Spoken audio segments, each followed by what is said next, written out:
All right, welcome back to the One Bar in Lupagus show. I am One Bar with a Lupagus, and it's time to close your eyes and dream a little bit and think about maybe what could happen in a perfect world in free agency, even though that might be a little bit of a pipe dream.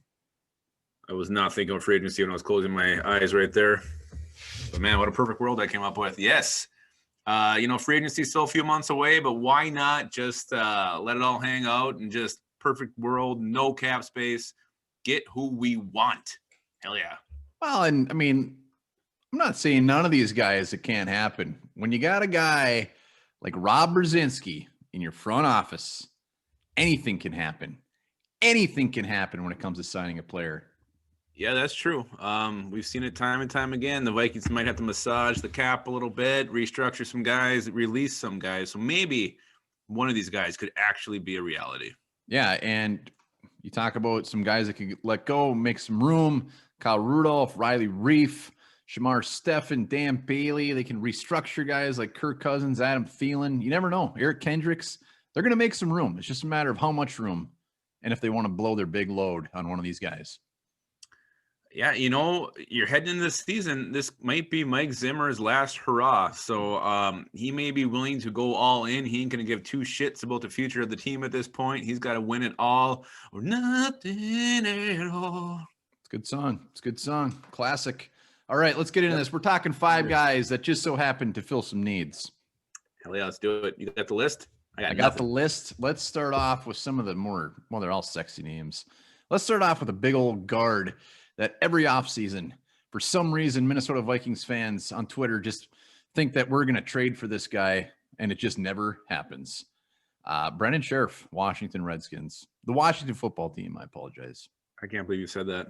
I'm going to say it forever, and I'm going to say the San Diego Chargers as well. Yeah, I hope they have a new name pretty soon. I hope it's like the Pig Nuts or something. But yes, let's talk about Brandon Scherff. Guy, I remember coming out that year in the draft, I wanted him very, very badly. He ended up going like 12 picks ahead of us. Never a shot. Yeah, because you look at it when the draft rolls around, I don't know if there's really going to be a true guard there for the Vikings to take. You get guys like Rashawn Slater, who can play anywhere on the line. Now I've seen him going super early in mocks. So I don't know if you're going to be able to solve it there at pick 14 unless you're taking some guy, converting or keeping Ezra Cleveland at guard, which I don't know if I want to do yet at this point. So going out in free agency, getting a guy like Scherff who's done it, who's a Pro Bowl caliber player, mean as hell, tough as hell, would definitely solve one of the Vikings guard issues. And not only solve that, but it's got to make center Garrett Bradbury better than whatever tackle. Has Scherff been a left or right guard throughout his career? Scherff is a right guard. So then you're looking at, making even Brian O'Neill better. He doesn't have to worry about the guy playing next to him anymore. He can focus on his job. So I think that upgrades the entire right side of your line from center over to tackle. Yeah, if you get Brandon Scherff, your offensive line is fixed immediately. It's done. That's it. Easy. This guy is one of the best, and we might as well lump the second one in and talk about both of them because the next one's Joe Thuney from the Pats. Another one that Vikings fans think every year that he will be a Minnesota Viking. And the fact that both these guys are going to be free agents, almost the top two guards in the NFL, they're going to make some serious money. And whoever signs them, their offensive line can be pure shit, and it's going to get 100 times better when these guys are there. How old is Thuney? That's what I feel like. Thuney's 27. Really? God, I could have swore he's like 32.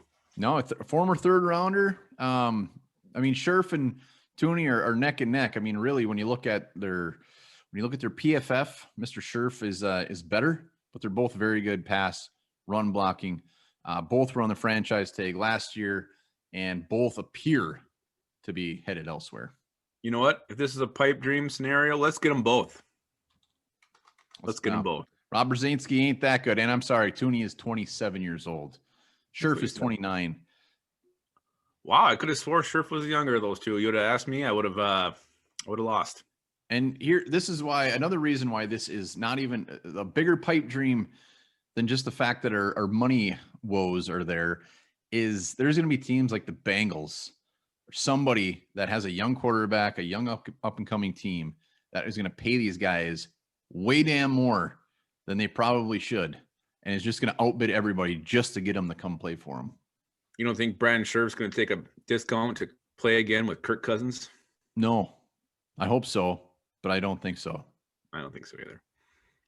maybe we can entice him with some of those cinnamon crisps of Cousins cinnamon crisps. Well, this would be either of these two guys would be a Steve Hutchinson-esque signing, and it would come at a big price tag. And if they did it, they just probably wouldn't be able to do another thing. They'd probably have to forfeit all their draft picks because they couldn't sign them. Yeah. Well, I mean, keep the first couple. Get rid of you don't need the 15 on the bottom half of the draft. All right, so we just knocked out 2 guys. We got 3 left.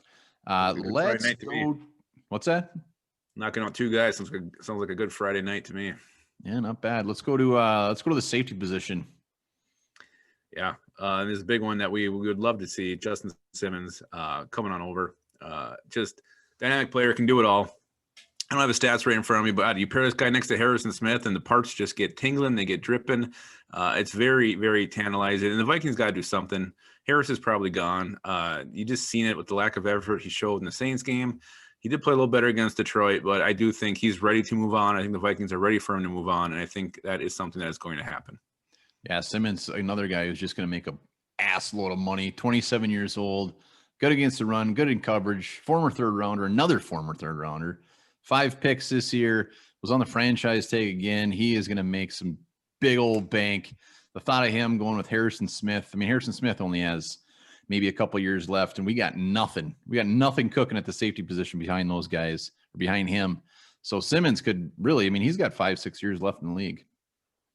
Yeah, he could be the main guy when Harrison Smith does finally hang him up. And you still got to draft a young guy at some point, but there's some nice safeties round 3, round 4 area where the Vikings could probably get one. But what I'm hearing so far is the Vikings need to quit trading out of round 3 and start making some picks, because these guys are turning into studs year down the road.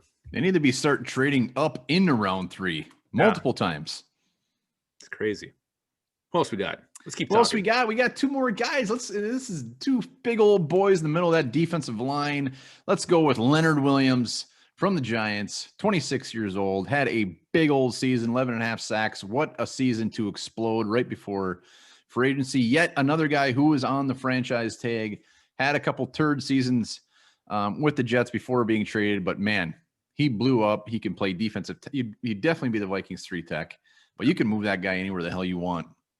Well, I wouldn't put him back at safety, but you can put him D-end, D-tackle. He would be the 3 technique. And, yeah, if he plays the way he did last year for the Giants, for the Vikings moving forward, man, him next to Michael Pierce, Daniil Hunter on the other side, and whatever you end up with on the other side, if it's Wanham, a rookie, whatever. It could be you. It wouldn't matter. Our defensive line would be stacked. I got an explosive first step. Ask Fred Callio about that. Anyway, could you imagine, though, that line is going to help out your linebackers. They're going to be much more clean than they were with, last season. They have guards all over them. Then you got the secondary, young corners. You got Gladney and Dancer come back in year 2, being helped out by tons of pressure up front. Quarterbacks aren't going to have time. How many times did we sit there and watch? It was some shithole quarterback like Mike Glennon from the Jaguars, having all the time in the world to pick our young secondary apart. Will help out the safeties, Harrison Smith and whoever's playing back there. So it's going to help out every level of the defense, having that pressure up front. Leonard Williams, actually, God, I might want him more than I want one of those guards. It'd be so delicious right there next to Michael Pierce. Yeah, he's going to make $15 million plus a year, no doubt. Deserves it. Still young. Whew. I'm getting hot and bothered thinking of him on that defensive line. Soaking and bothered. He's another one that's probably going to get paid a little bit more than he should, just so they sign with him. He's going to be a hot commodity. Well, he should be. I mean, the guy's coming off a huge year, and he's earned every dollar he gets. We had a guy on our team in a contract year. It was Jaleel Johnson, and maybe he's playing golf rules. I think he thought the worse he did, the more he'd make. I don't know. How dare you compare Jaleel Johnson in the same sentence as Leonard Williams? I'm just saying the difference is that they're 2 different players. They're rocked their money year. The other one did not. All right, let's go to the final one. Another defensive tackle from the Saints, Sheldon Rankins. Yeah, and this is a guy I think you can maybe get at a decent price. I mean, he hasn't been overly productive the last couple of years. He has shown ability to create the interior pressure. I think he's got, 14 and a half career sacks, 20-something tackles for a loss. But last couple of years have been a little turdish for him. I don't know if he's been battling injuries or what. But you get him in here, he's going to be light years better than what we had. He is your instant starter. And then you can look, maybe you bring James Lynch along a little more, rotate him more, Armon Watts, whatever. You're not forced to use an early pick on a defensive tackle. if you do have Sheldon Rankins in house. Yeah, Rankins has been hit with the injury bug. He can't stay healthy. A couple of years ago, he started 16 games for the Saints, had 8 sacks, and then got injured. And then the Saints defense actually got pretty good. So he kind of got put into that rotational player where he wasn't starting any games. But I actually reached out to Andrew Juge from the Saints podcast that we had on this year. I said, give me one, sum up Sheldon Rankins in one sentence. And here's what he says. Once a terror with an incredibly quick first step, which made him a significant interior pass rushing presence. 2 major Achilles injuries have slowed him down. He's still decent, but a shell of his former self. And that's what we need to sign. A cheap shell of a former self guy that can be a comeback story. He should have called him a Sheldon of his former self. Yeah, he messed up. Stepped on his dick on that one. Hope you congratulate Mr. Juge on their victory yesterday. No, that wouldn't be nice. That won't be nice. Juge, Saints Happy Hour. It's actually a good podcast, even though we don't like the Saints. No, we hate them. So Sheldon Rankins, regardless of the fact if he's a shell of his former self or not, he would be a starter day one. Right. And he would be one of those ones where you just kind of swing for the fences, where if he stays healthy, you got a damn good defensive tackle, fits the mold, guy coming off a rookie contract. Zimmer loves that shit. And maybe he's somebody that sits around in free agency for a while, just to people are a little scared. Maybe we should put him on our guys the Vikings could actually sign video when we do that down the road, because I think he's a realistic option. He'll still be a little spendy though. He'll earn some money. Yeah, but these are the guys you're gonna want to look for. These guys who are, have been injured, looking to make a bounce back, whether it's a 1-year prove it deal, something like that, where you can get a starter at a decent price. And the Vikings got to be smart shoppers, just like I am every time I go to Walmart. Well, I'm sure you get all the deals. Those are our five pie in the sky signings that it's good to think about. Maybe in a wet dream it happens, but probably not. It's amazing how many people are convinced we're going to get Brandon Scherff or Joe Thuney. I see it all the time on Twitter. It's just that simple.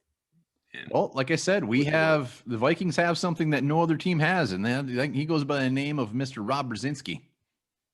He's a true wizard. He really is. We'll see what he can do. Hopefully he can make one of these pipe dreams come true. I hope so. Until then, here's something you can put in your pipe. Not having enough sleep per day leads to a desire for sex, depression, and alcoholism.